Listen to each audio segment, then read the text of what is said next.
Bonjour à toutes et à tous, bienvenue sur le plateau du Siam TV à l'occasion de la 17e édition du Salon international de l'agriculture à Meknes, placé sous le haut patronage de Sa Majesté le roi Mohamed VI, que Dieu l'assiste. Nous sommes ravis d'accueillir sur notre plateau Monsieur Mustafa El Habib, directeur général de Tourba, une filiale d'Innovex. Bonjour. Bonjour, merci Citaler pour l'invitation. Alors, on a eu le plaisir de vous recevoir à la précédente édition. Tourba, qui est un peu une success story marocaine dont on peut être fier et qui a su, durant très peu d'années, évoluer et se positionner sur un niveau international, j'ai envie de dire. Effectivement, depuis l'année dernière, on s'est beaucoup développé, donc que ce soit au Maroc ou à l'international, effectivement. Par rapport à l'année dernière au Maroc, on était sur 5 zones. Aujourd'hui, on est sur 8 zones, ou 8 régions, Bravo. précisément, Sur 8 régions du Royaume du du Maroc. Royaume du Maroc, effectivement. Et aussi, on a donc aujourd'hui 3 entités à l'international, principalement en Afrique, Éthiopie, Nigeria et au Brésil. Donc, une vraie orientation sur le continent africain.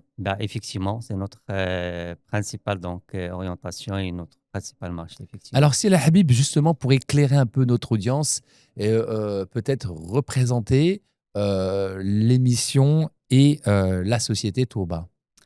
En fait, Turba, filiale d'Innovex, bien sûr. Nous, on développe des projets dans tout ce qui est lié le carbon farming, principalement en tout ce qui est nature-based solution, tout ce qui est issu des solutions naturelles.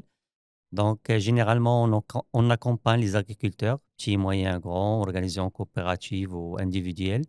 On les accompagne pour adopter des pratiques régénératrices ou des pratiques de l'agriculture de conservation pour pouvoir améliorer la fertilité de leur sol, améliorer le rendement, tout en générant des crédits carbone qui sont monétisables dans le marché carbone et en leur redistribuant la manne financière issue de ces crédits carbone-là. Donc, c'est une sorte de manne financière qui est non négligeable. Tout dépend de la surface, mais si on devait donner quelques chiffres, ça représenterait quoi en termes de pourcentage de... Effectivement, c'est une manne financière ou une nouvelle source de revenus pour nos agriculteurs. C'est vrai, ça ne constitue pas une grande part, à peu près, je dirais, ouais, de 5 à 10% dans la marge totale de l'agriculteur. Mais ce qui est important, c'est qu'on mette l'accent sur l'amélioration du rendement, la maîtrise du coût, parce que l'adoption des pratiques, ça permet à nos agriculteurs de réduire le coût jusqu'à Mhm. 20 à 25%. Et l'amélioration dans le rendement jusqu'à 30%. Alors, Ce qui est quand on améliore le conséquent rendement, pour c'est nos aussi, agriculteurs. là vous parlez de 30%, mais c'est aussi peut-être la qualité aussi du produit. Bien sûr, hein, surtout en année de sécheresse ou dans les années difficiles, des moments que les agriculteurs en mode conventionnel Mhm. presque ils récoltent rien avec une qualité médiocre. Par contre, les agriculteurs qui adoptent ces pratiques-là, quand même, ils ont un niveau moyen de production avec une meilleure qualité, bien sûr. Donc, vous avez été pionnier un peu au Maroc, parmi vraiment les premières structures à développer aussi cette prise de conscience de, on va dire, écologique aussi, parce que quand on parle d'amélioration de rendement avec des process qui sont naturels, donc la qualité, le bio aussi, c'est aussi une plus-value pour l'agriculteur aujourd'hui. Effectivement, on n'est pas dans le contexte bio à 100%, mais dans Ouais. le contexte durable. C'est plus avancé que le bio aujourd'hui parce qu'aujourd'hui, même dans certaines parties de le bio, c'est pas aussi durable Mhm. que la partie agriculture de conservation. Mais effectivement, ça aide nos agriculteurs à avoir des pratiques qui principalement leur permet de durabiliser leur système. Et aujourd'hui, des moments à cause des effets des changements climatiques, on parle de risques climatiques, on parle de résilience. Et l'adoption de ces pratiques-là, ça permet aux agriculteurs de durabiliser leur système, effectivement. Si El Habib, une question qui concerne justement, on va dire, aujourd'hui, les filières dans lesquelles justement Tourba est bien représenté au Maroc. Au Maroc, effectivement, aujourd'hui, on est présent principalement dans la filière grande culture ou la filière céréalière. Pourquoi? Parce qu'aujourd'hui, c'est une filière stratégique pour le pays en matière de souveraineté alimentaire. On opère dans les 8 régions, que ce soit sud, nord ou centre. Hmm. Mais aussi, on est en train de monter des scopes pour d'autres filières principalement l'arboriculture et l'agroforesterie, pour pouvoir donc diversifier notre offre pour d'autres agriculteurs pour bénéficier du marché carbone, Mm. bien sûr. Alors aujourd'hui, vous êtes quand même soutenu hein, par les hautes institutions, notamment le ministère de l'Agriculture, justement pour vos initiatives. Quelles sont aujourd'hui on va dire les annonces faites par Tourba en termes de développement à l'occasion de cette édition du SIAM?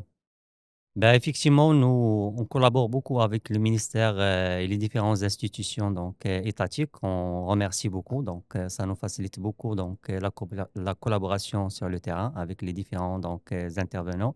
On collabore aussi avec le privé, donc avec des initiatives qui existent avant nous, par exemple le Motimir de l'MCSP, l'AMAC, l'Association marocaine de l'agriculture de conservation, qu'on collabore ensemble pour pouvoir donc faire adhérer nos agriculteurs à son nouveau mindset, à cette nouvelle conception donc pour l'adoption des pratiques plus durables et plus donc Hmm. bien pour nos agriculteurs. Dernier message, et celui-ci, vous allez l'adresser justement à notre audience, celles et ceux qui nous regardent, que ce soit justement les opérateurs du secteur. Quel message aujourd'hui, si El Mostafa El Habib pourrait transmettre justement à l'occasion de ce salon? En fait, notre message est simple, donc il est facile de réconcilier donc productivité, rendement, rentabilité économique, durabilité, souveraineté alimentaire et aussi donc l'eau qui est un thème donc principal de cette édition. Donc c'est une composante majeure de notre initiative, du moment que l'adoption des pratiques régénératrices ou des pratiques de l'activité de conservation, Hmm. ça permet donc l'amélioration donc de la matière organique qui aboutit à une rétention meilleure de l'eau, ce qui fait donc une meilleure résilience donc de nos cultures. Et pour cela, donc, j'invite à tous les parties prenantes donc collaborer ensemble pour pouvoir donc adopter ces pratiques-là pour une agriculture plus durable pour nous. Merci, Shukran Si El Mustafa El Habib, directeur général de Tourba, filiale de Innovex. En tout cas, on vous souhaite plein de succès, encore une fois, pour cette 17e édition et au plaisir de vous retrouver. En tout cas, on invite justement les participants de cette édition à venir découvrir Tourba sur l'espace d'Innovex dans le pôle qui se trouve juste euh, après le pôle des régions. On est vraiment juste après, je pense. OK. Merci. Merci à vous.